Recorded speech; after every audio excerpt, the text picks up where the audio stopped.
안녕하세요. 정치를 쉽게 풉니다. 정치 쉽다! 현재 영국에서 조문을 했던 각국 정상들 중에서 참배를 하지 않은 유일한 비정상이 바로 윤석열입니다. 그런 가운데 윤석열은 뒤늦게 조문록 작성하러 갔는데 거기서 활짝 웃는 사진이 현재 온라인을 달구고 있습니다.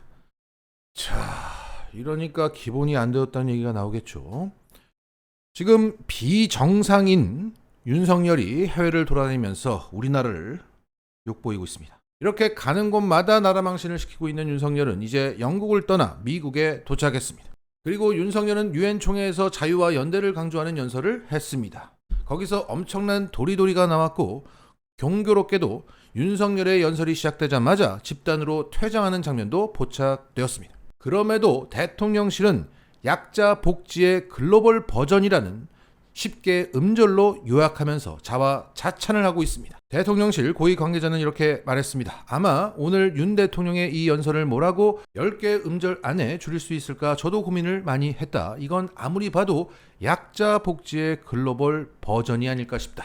라고 말했습니다. 그러니까 윤석열 정부는 약자 복지를 실현하고 있고 그걸 유엔 총회 연설을 통해서 글로벌화를 시키고 있다는 얘기입니다. 그런데 현재 윤석열 정부는 내년 예산안에서 약자 복지 예산을 대대적으로 삭감했습니다. 경로당 어르신들을 위한 냉난방비 예산을 5.1% 삭감했고 쌀값이 폭락하고 있는 가운데 농민에 지급되는 양곡 지원 예산도 삭감해 버렸습니다. 공공임대 예산 5조 6천억 삭감, 청년 일자리 예산 8천억 삭감, 노인 공공일자리 예산 1천억 삭감, 여성 장애인 예산, 군 장병에 대한 예산도 대폭 삭감되었습니다. 저출생 경력단절 여성 문제와 직결된 아이 돌보미 예산도 6% 삭감되었습니다. 제주 해녀 예산 17억 전액 삭감, 장애인 권리 예산 삭감이 되었습니다. 대신 대기업 법인세 인하로 12조 원이 투입되었고 더군다나 윤석열의 집무실 이전에 따른 비용이 오늘도 늘어나고 있습니다. 대통령실의 택배 검사센터를 짓기 위해서 24억 원, 레드카펫 구입 비용이 8천만 원 등 25억 원이 추가로 요청되었다고 합니다. 지금까지 집무실 이전에 따른 비용 발생이 5천억 원이 넘고 있고 이것은 1조 원을 쉽게 넘을 것이라고 예상되고 있습니다. 쉽게 말해 윤석열이 청와대만 그냥 들어갔어도 앞서 언급한 약자 예산들은 삭감되지 않았습니다.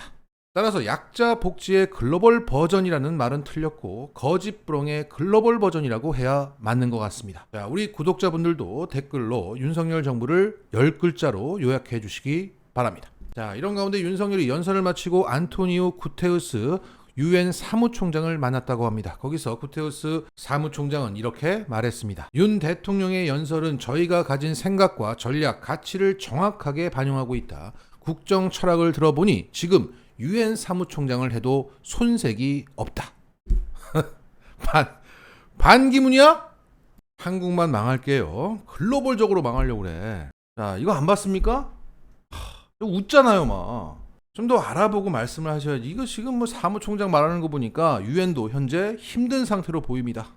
자, 그리고 트위터에서는 미국 현지 교민으로 보이는 분이 윤석열이 맨하탄에서 간담회를 진행하는데 그 행사에 47분 지각을 했다고 전하고 있습니다.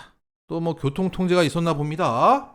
자, 이제 윤석열은 미국으로 갔으니까 실질적인 외교 성과를 내야만 합니다. 미국이 전기차 보조금 혜택에서 우리를 제외한 거, 반도체 7조 원 투자 인터셉트한 거, 바이오 위탁 생산을 중지한 것을 제자리에 갖다 놓아야 할 것입니다. 또한 고금리 상황을 타개할 한미 통화 스와프를 체결해야 합니다. 이런 가운데 윤석열은 한미 정상회담뿐만 아니라 한일 정상회담 성사에 목을 메고 있습니다. 그런데 오늘 일본에서는 그것을 거부하는 기시다 총리의 직접 발언이 나왔습니다. 기시다 일본 총리가 한국 측이 한일 정상회담 개최를 일방적으로 발표한 것에 대한 강한 불쾌함을 드러냈다고 합니다. 지금까지 일본 언론들은 징용 문제가 해결될 때까지 한국을 만나지 말라고 일본 정부를 압박해왔습니다. 그런데 윤석열 정부는 한일 정상회담을 할 것이다. 시간을 조율 중이라는 입장을 반복적으로 내왔던 겁니다. 여기에 대해서 기시다 총리가 그렇다면 반대로 만나지 않겠다고 말했던 겁니다.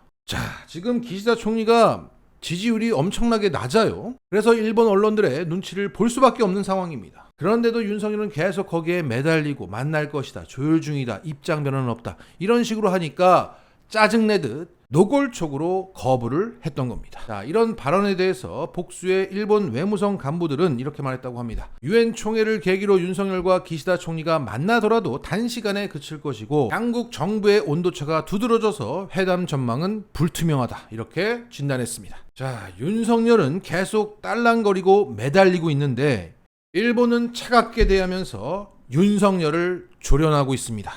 멧돼지 조련은 이렇게 하는 거야 라는 것을 보여주고 있습니다. 자, 이런 와중에 기시다 일본 총리는 유엔 연설을 통해서 김정은 북한 국무위원장과의 북일 정상회담 의지를 밝혔습니다. 이건 또 뭡니까?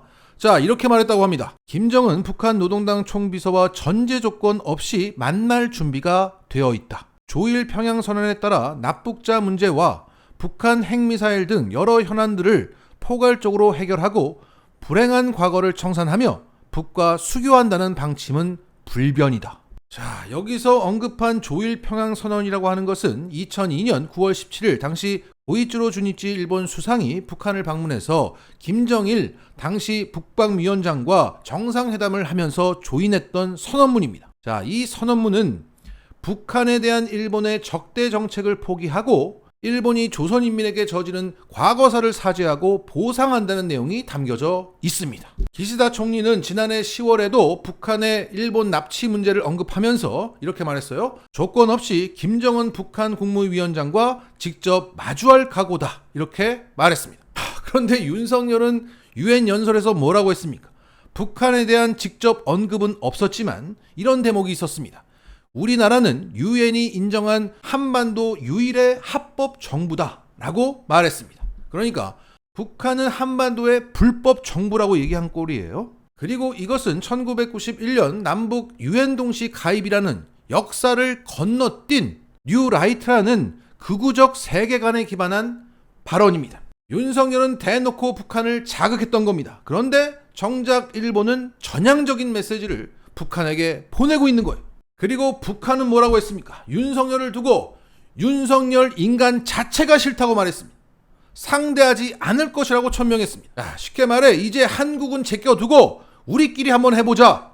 한국은 이제 호구야. 언제든지 내가 뭐 손만 뻗으면 달랑거릴 거야. 내가 하자고 하는 대로 다 하는 애야. 한반도 문제에 있어서 이제 일본이 주도권을 쥐겠어. 왜 주도권을 줘야 돼? 미국이 그걸 원하니까, 바이든 형님이 그걸 원하니까 북한과의 협상력을 높여서 중국을 견제하고 싶어해. 그런데 윤석열은 그럴 능력이 없어. 최근 뉴욕타임즈가 뭐라고 했습니까? 윤석열은 외교적인 돌파 능력이 거의 없어 보인다. 그냥 책상 위에다가 바이든이 준 선물을 금지 오겹처럼 올려놓고 있더라. 쟤는 아무 생각 없이, 주체성 없이 그냥 딸랑거리는 애야. 이제 일본이 나서서 북한과 직접 대화해서 북한을 고리로 해서 중국을 압박하고자 하는 미국의 이쁨을 받을 거야. 이거 아닙니까? 윤석열과 이 측들이 이 소리를 알아먹을까요? 자, 정리하겠습니다. 금치산자 윤석열은 나라 망신을 시키고 약자 복지를 하고 있다고 구라치고 다니고 미국과 일본에게 계속 뒤통수만 맞고 있다. 마치겠습니다.